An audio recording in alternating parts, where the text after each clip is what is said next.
So, ladies, beware, because it's only really talking about women who have been taken from interviews in Atlanta, Georgia, from Indeed job search interviews. But this video talks about these different types of interviews that have been taking place through job searches. So if it feels wrong to you when you go to a building or something isn't right, don't go in.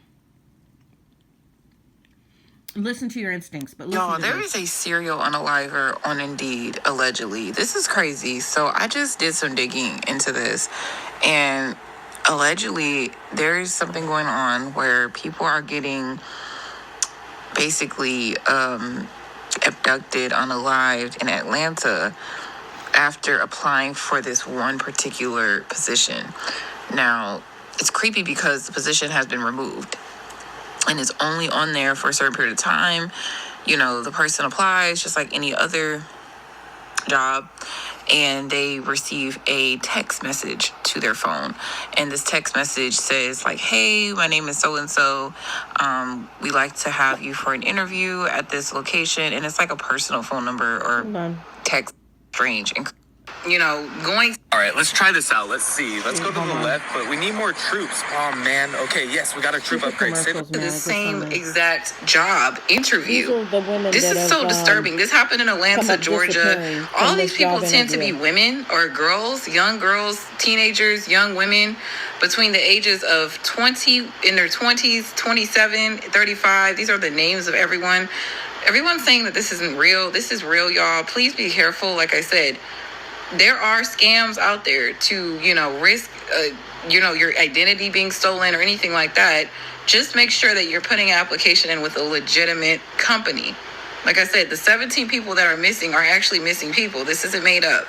And I'm not. So I just want to say this: in a world we live in, that a convicted rapist gets to be president, and that same president lets loose somebody that's been convicted in Albany, I think it was Albany, another country, and extradites him back to America and gives him freedom. Who was a trafficker out of his own mouth, has been convicted over there or has been in prison over there, holding for charges. This is not far-fetched that these things are taking place. So you need to be aware and be careful.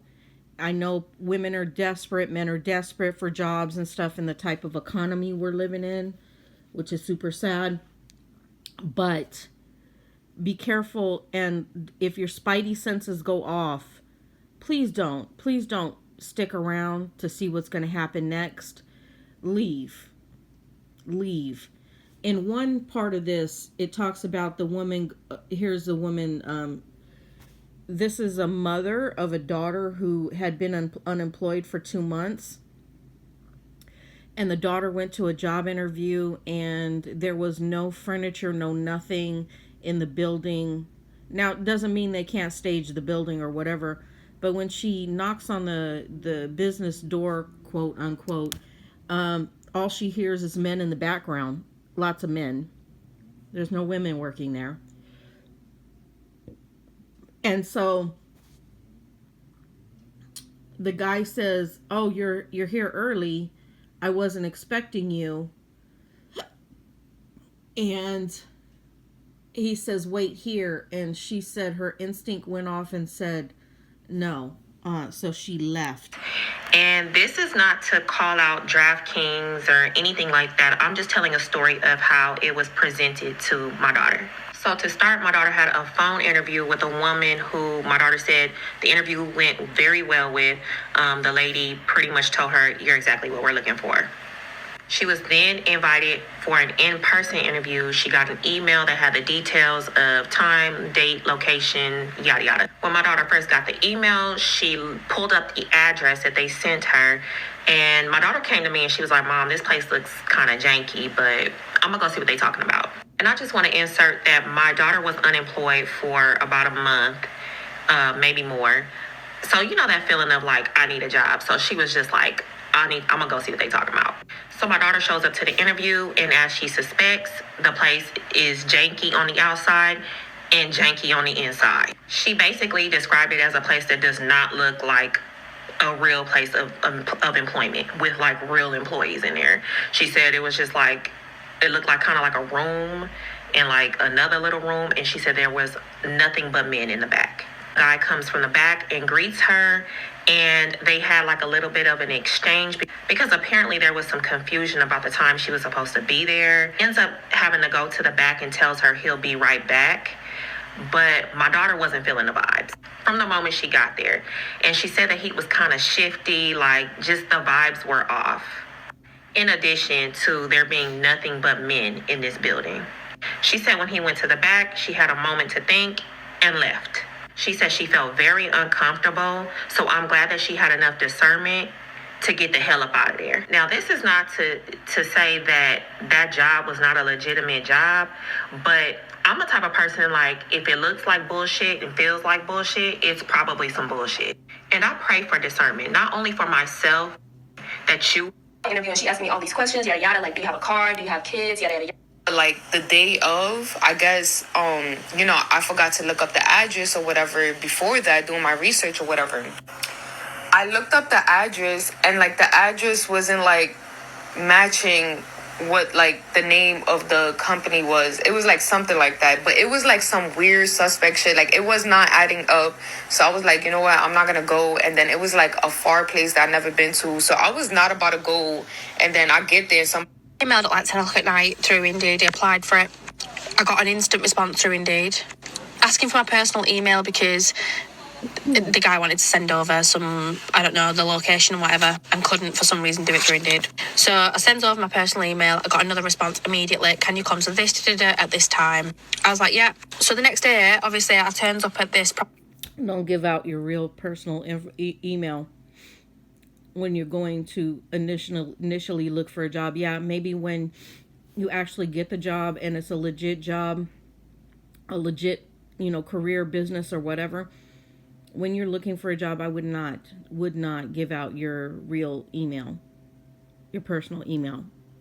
Where he told me to go to. Gets there, it's a 3-bed semi-detached house, and I was like, yeah. Obviously no curtains up or anything, it wasn't lived in, it was just an empty building. So I emailed the guy, I'm like, I think I'm in the wrong place, I'm not quite sure if I've turned up to the right place or what. He's like, no you have, I'll be there in a minute. So up pulls this white transit van, he backs it up into the driveway, so the back doors of the van are facing the window and the door. Didn't think anything of it, that should have rang immediate alarm bell. Out jumps this unkept, untidy guy, work clothes, steel toe cap boot. But he has a valid explanation for this, so he says, I've got a construction firm, I need office space, and I have this empty house, I might as well use it, I'm going to convert it into office space, and this is where you'll be cleaning. So he opens the door, and it's just this empty house. Again, I sort of fell for that little tale he gave me. But he sold it. He was like, I'm going to do this, I'm going to do that, X, Y, Z, this is your job, this is your role. And then he says, have a look upstairs if you want, just to get a feel of the place, he said. But he was insistent that I go first, and he was behind me, followed behind. Again, I was 19, didn't think out of it. I was like, yeah, no problem. So directly in front of me is a toilet. To the right of that is a bathroom. To the right and behind me, a 3-bedroom. He goes on to explain toilet, bathroom, basic stuff. So I get to the top step, and I had a bad feeling immediately. I just had this awful, dreadful feeling. I opens one of the bedroom doors, and what greeted me was frightening. So I looks into the room, and there's a dirty double mattress on the floor. It looked like it'd been dragged through hell and back. And a curtain nailed to the window. So I knew something was wrong. I thought things started to sort of piece together in backing the van up, the way he looked, why I'm at a 3-bedroom house for a job interview. So I started backing out of that bedroom immediately. I thought, great, I'm getting out of here. I'm getting out of here. I had to be smart though, because I thought if he detects something's wrong, I'm probably brown bread. So I backed out of the room, asked him, can I go to the toilet? Whilst I'm in the toilet, I text my mum, something's wrong. Please call my phone. Please knock on the door. Something's wrong. It was just a quick message. So she does. I think, I can't quite remember if she knocked on the door or not, or she phoned me or something, but we created a distraction. He obviously shit himself as soon as my phone rang, and as soon as, whatever happened. Lucky for her, she took her mom with her. I can't quite remember. I remember him shitting himself. He backed right off. I walked down them stairs. I didn't say anything at all to him. I didn't even grab his attention. I come straight out the stairs, straight down the stairs, exited that property and called the police. I called the police straight away. And because no crime had actually happened, they didn't give a flying fuck. But that, for me, potentially dangerous. Had I not have... And now we live in a country now that our president has gutted our agencies like the FBI and things like that, and they don't want legitimate people, law enforcement like that, to be working.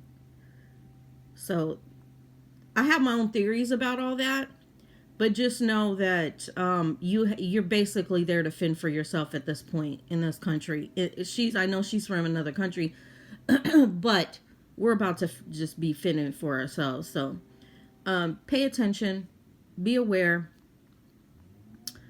If it doesn't seem right, leave. You have to control the desperation for trying to find a job if where you're going doesn't add up and your senses are telling you something's off. Listen to your senses.